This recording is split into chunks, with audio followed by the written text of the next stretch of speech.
people depending on us, and we usually expect that by the time we are through, we have certain things to us. But life does happen. If you see the examples of what we've seen in the past, people have become board leaders, chairmen, and all that, and are woken up the following day, they are not on their seat anymore. So this whole matter is to look at what are we doing, how are we doing it, and how can we be better with it.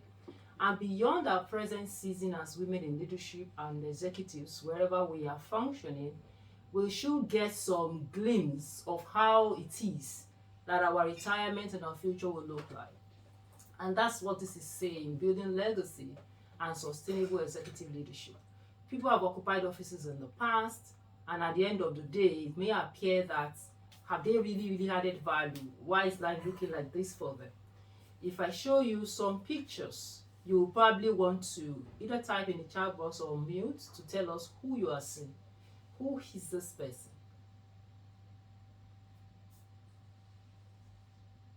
Yeah, anybody? Who is this person?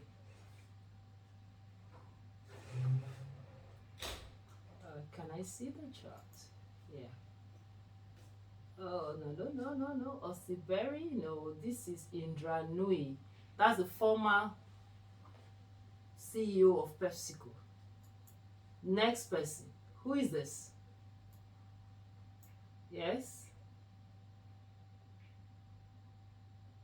Who is this? I'm waiting for answers from the group. Yeah, Mrs. Ibukwawashika, great. Next, who is this? Yes? Can you recognize her? That's Mrs. Johnson Sirleaf, the first female president of Liberia. Yeah. These are women leaders. Who is this, please? Yes? Good. Hillary Clinton. And our own our own lady. Who is this? Yeah, I know. Ngozi Okonjo-Iweala. Now, so where is the question? All these people have some things in common. What do they have in common? They have in common leadership. They have in common sitting in front. They have in common leading others. They have in common producing things that other people will follow as template. They have in common putting their lives into their work. But there were things that they did, to become prominent. People in their generation were a lot. There are millions of people in their generation, white, black, multicolor, from different continents. I mean, there are many women in Nigeria. Why are we calling Ngozi Okonjo-Iweala today? Because he has been privileged to stay at a certain position in life. He's attained some heights. And why are we calling Bukwawashika today? Perhaps the first experience some people even knew about her was when she was the chairman of First Bank. At her season, from her university days, I'm sure there were a lot of women who could have the same chance and at the same time to be the same thing exactly. So how did they become prominent? And what's their journey like at this phase of their life? So we are here to challenge our thoughts, on what it is we want to see. By the time we finish our executive race, we are on the road, we're a journey, doing one thing or the other, putting things in place, whether you're an entrepreneur or a polypreneur or a staff of a company in the capacity of leadership. So when you leave your office, when you retire at age 60, let's not say it's your business, you still have energy to work till 70. What will the road look like for you? Would you have said you have worked hard or you have worked easy? All right. So I'm here to drop 5 nuggets in a very quick succession that we should think of, just something to look out for in the way that we do what we do, on the journey to our retirement, at those seasons of our life where we are no longer the chairman of the board, when we are no longer the chairperson of this location, when we have given the privilege to other people to lead. When we go there, at that season of life, what kind of thoughts are going through our mind? And that's what we will call work easy for executive leadership. If you're working hard, you are living a hard life. Working easy means you are doing what you're doing based on who you are. And as a leader, you should always put in front of you self-awareness. I mean, that's where everything starts. And we talk about awareness in 4 facets for especially women in leadership. You have gathered wisdom. Perhaps you have 10 years, 20 years experiences by now. You've learned things. You've obtained certification. As a woman in leadership, we expect that you should be aware of how much wisdom you carry, how much knowledge that you carry, what you know. Some of us that pivot from finance to what's it called? Maybe corporate governance or human resource. Some people started in IT, now they are in engineering. Some have started from law and they've gone back to this psychology. You have a repository of knowledge, which when thoroughly and judiciously applied, can become the wisdom that others can use. Are you aware of it? Do you know how much you have, how much you weigh? People don't even know, they doubt themselves a lot. And so as a leader, you need to be self-aware. You need to understand that even if all you were doing the last 10 years, 15, 20 years that you have as your experience is secretary, let's just say administrative work, there is nobody who will come tomorrow morning and then come and beat you to what you have been doing for 10 years. So you need to value that knowledge. Number two, you need to value your identity, your leadership identity. It is not the label that they give to you. They can call you CEO, they can call you finance director, they can call you any kind of label, that's it. But you as a leader, you need to be aware that whatever you do can become some other people's template. The steps you are taking is affecting your stakeholders. And who are your stakeholders? People who are affected or can affect what you're doing and who you are. Family, your colleagues, whoever they are that are in your space, in your environment at different times. If you have mentees, they are also your stakeholders. So you need to be aware of that leadership identity that you carry. The fact that your words weigh a lot. Before you give advices, just know that people can take it as law. The third things you want to be aware of is your reputation. All the things you've done on a daily basis, the time you have kept quiet, the time you have spoken out, the time you have fought for people, the time you have done justice, the time you have shown equity, they are all adding up. And it is a consolidated view and perspective of people that is becoming your reputation. So when you leave office and return to the same location where you used to work, are they going to warmly smile on you, or are they going to say, thank God, in the days of that lady, Margaret Thatcher said didn't do anything. So these are things you have to be aware of. Every day you are building reputation. And what kind of story are you impressing the mind of people? Next that you want to be aware of as a leader, for you to be able to work easy, is your brand. If I call Ngozi, you probably will say she wears Ankara or native. She wears a particular type of style. If I call Indranui, she has a style. Everybody has got a style. You are aware of your own brand. What brand are you building? When you wear dresses, how are you wearing it? When you make hair, how are you making it? You have to sit back and ask yourself, do this resonate with who I am really? At this season of my life as a leader, wherever I am in the journey of leadership, am I doing what resonates with me, my brand, my identity, my reputation, and the wisdom that I have gathered? I mean, that's the way to work easy. For you to work easy, 3 things only are required: knowledge, people, and time, KPT. If you have knowledge at every stage of your life, the knowledge that brought you to level 10 is not the knowledge that will take you to level 20. Every season has got its own level of knowledge. And we all know that readers are leaders. So self-awareness is what we want to practice all the time and put in the front burner to be sure that we are doing the right thing at the right time, and we have reasons to do that. And that takes me to the second point very quickly. As a leader who wants to work easy, as an executive, as a woman in leadership, who wants to work easy, who wants his life to be, to reflect exactly what his legacy is. Few weeks ago, we had a program where Atedo Peter was invited, and he was saying that when people say legacy, they think it's something handed down by inheritance. But that his position is a legacy is built every day and is built on an individual level. That the man that made Honda car, we don't even know the name of his children. They were probably not interested in making a name. He asked us what was the name of different people that we have heard before, even Robert Kiyosaki, and people who have affected us in the past. We couldn't speak out. We couldn't tell him what the names were, which now says that your father was popular, or that you as a leader is popular, or that your mentor is doing something in a different way does not mean you have the same legacy handed down.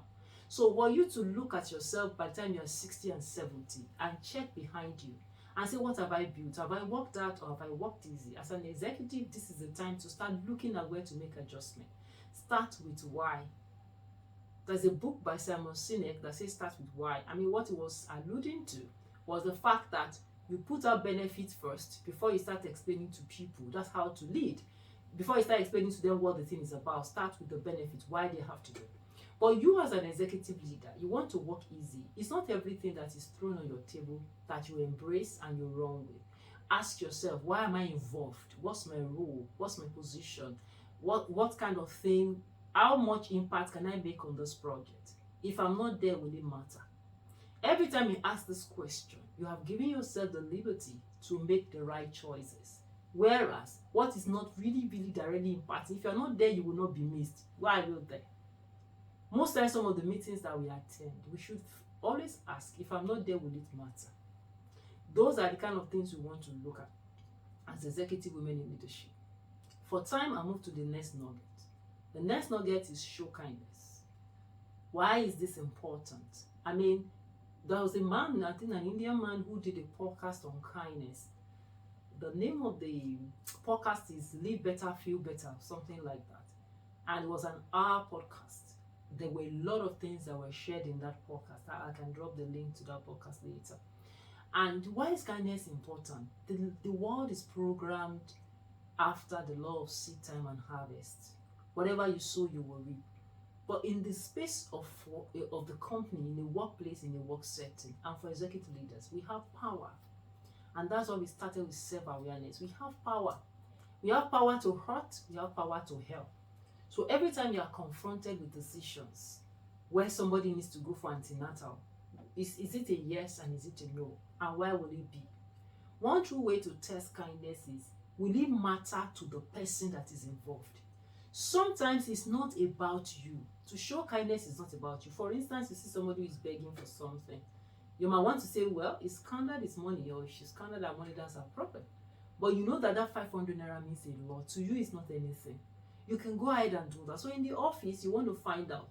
My daughter wants to go for immunization. My son wants to go for immunization. People come to you to ask you for permission.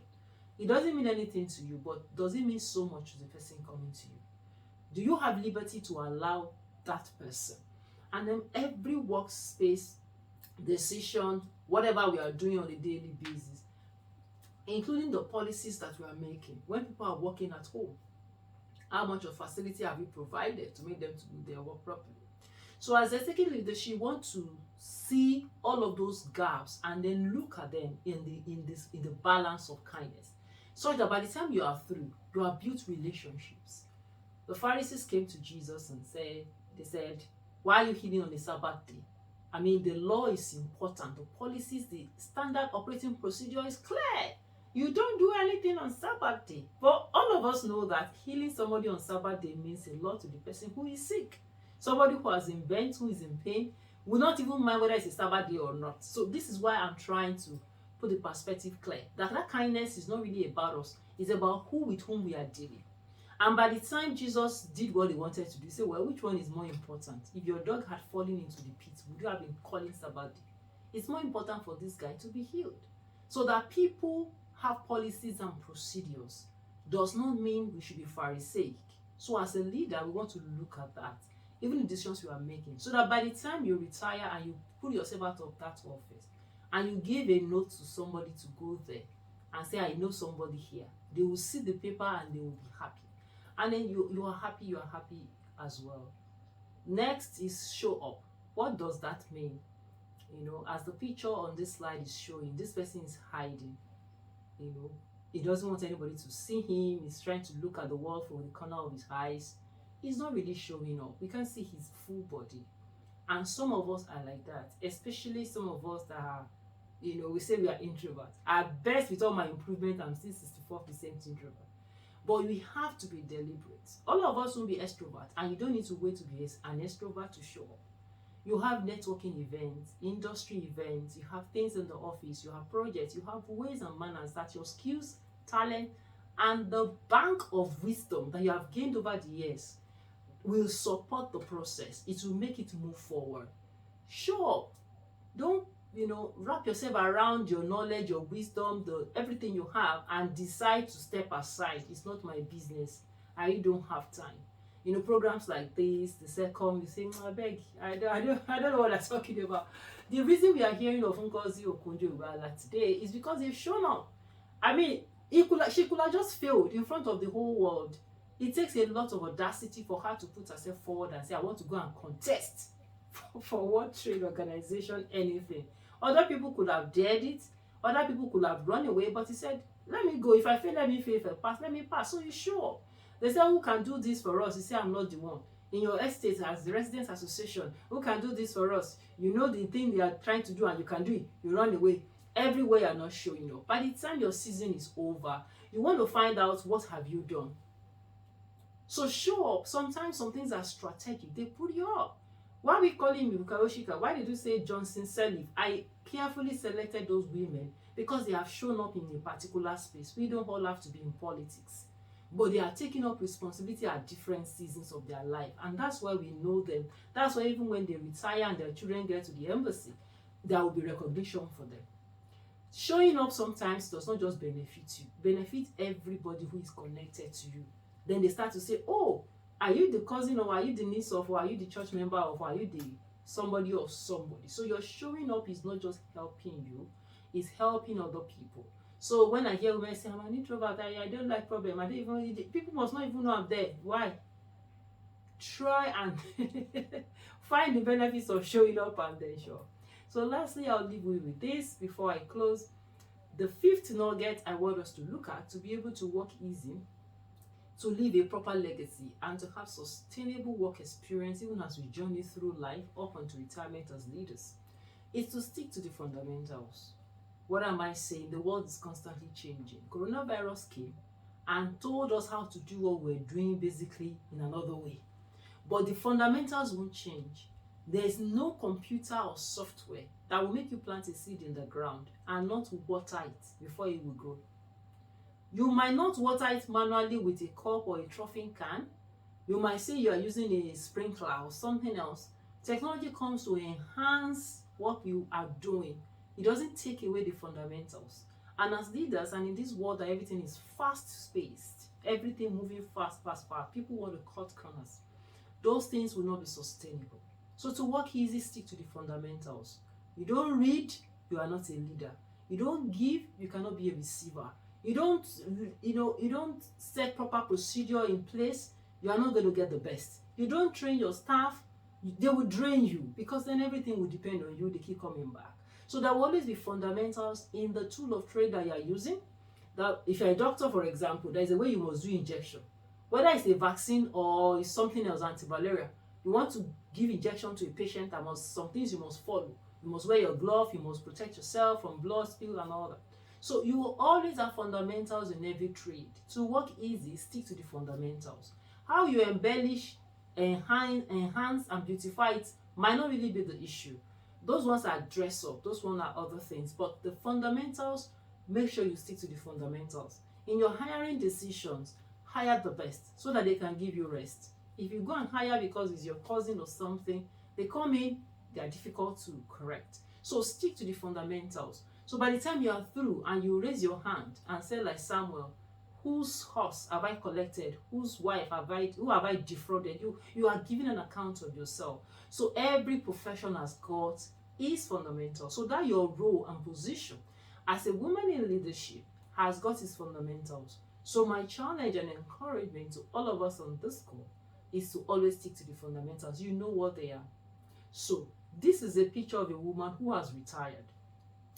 This can either be a smile of regret or a smile of happiness. That in my season, I did what I should have done. And I am happy at the result I'm seeing. I am happy at the legacy I have built. I'm happy at the people that met me and the people that I trained, that I encouraged, the people that I mentored, the lives that I touched. Sometimes people don't need money. What they need is guidance. And those guidance that you give to them can set them in the right course in life. And that they will forever make reference to you and say, were it not for this lady, I would not have been like this. So when you sit back, let's say this is you 10, 15, 20 years time, what kind of thoughts will be going through your mind? Start today by building the foundation. That's why I draw, because it's a short meeting. Before I take questions, I'd like to conclude with this quote. Success is neither magical or mysterious. Success is the natural consequence of consistently applying the basic fundamentals that are usually basic fundamentals. The Bible says Paul plants, Apollo waters, the Lord give increase. So man must plant, man must water. If you miss any of those steps, asking for miracle is self-deception. So this is where I conclude with this short brief and nugget. Want to work with you as a woman in leadership? Stick to the fundamentals. Be kind to people and show up all the time, and then be self-aware. And thank you so much. So I pass the mic to Priye for questions, how they want to handle the questions. Thank you. So I can stop sharing.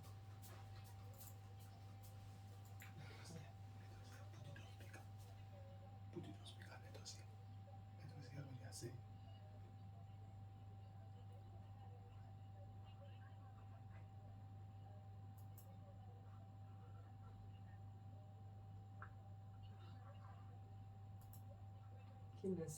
Let us hear speaker. Ẹ jẹ́ ká lọ gbọ́ nǹkan tó fẹ́ sọ. Ẹ jẹ́ ká gbọ́ nǹkan tó fẹ́ sọ. Ẹ jẹ́ ká gbọ́ gbèsè speaker.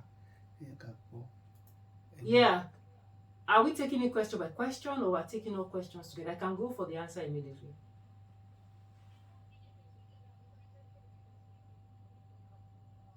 All right, that's fine. Thank you for asking that question. And I'm sure you're coming from my latest book that I authored that I titled Work Easy. And this is the question I get all the time. People say, how can you work easy and be serious? I mean, you must work hard, you know. So working hard means doing it in a way that wisdom is not applied. The Bible says wisdom is the principal thing. With all thy getting, get wisdom and get understanding. If you are going to 17th floor of a story building, you have two choices. Go through the stairs or take the lift. If you take the lift, you are working easy. If you go through the stairs, you are working hard. That's the basic difference. What that means is, the Bible says, seek out of the book of the law and read, for there shall none that shall want is made. There will always be proven strategies to do whatever. So the man who wants to cut a 10-acre land, who first goes to the highest tree on the mountain, in the bush, and then survey and begin to sectionalize. This side is thick bush. I'm going to put a bulldozer there. This one is not as thick, and then plant strategies. That man is working easy. The one who just immediately jumps into the bush and starts to cut with cutlass. We get into the middle and realize that some of these trees are too thick. So working easy is proper planning. Working easy is applying correct knowledge. Working easy is leveraging on your networks. And that's why I say KPT is work easy, which is you need knowledge, you need people, and you need time.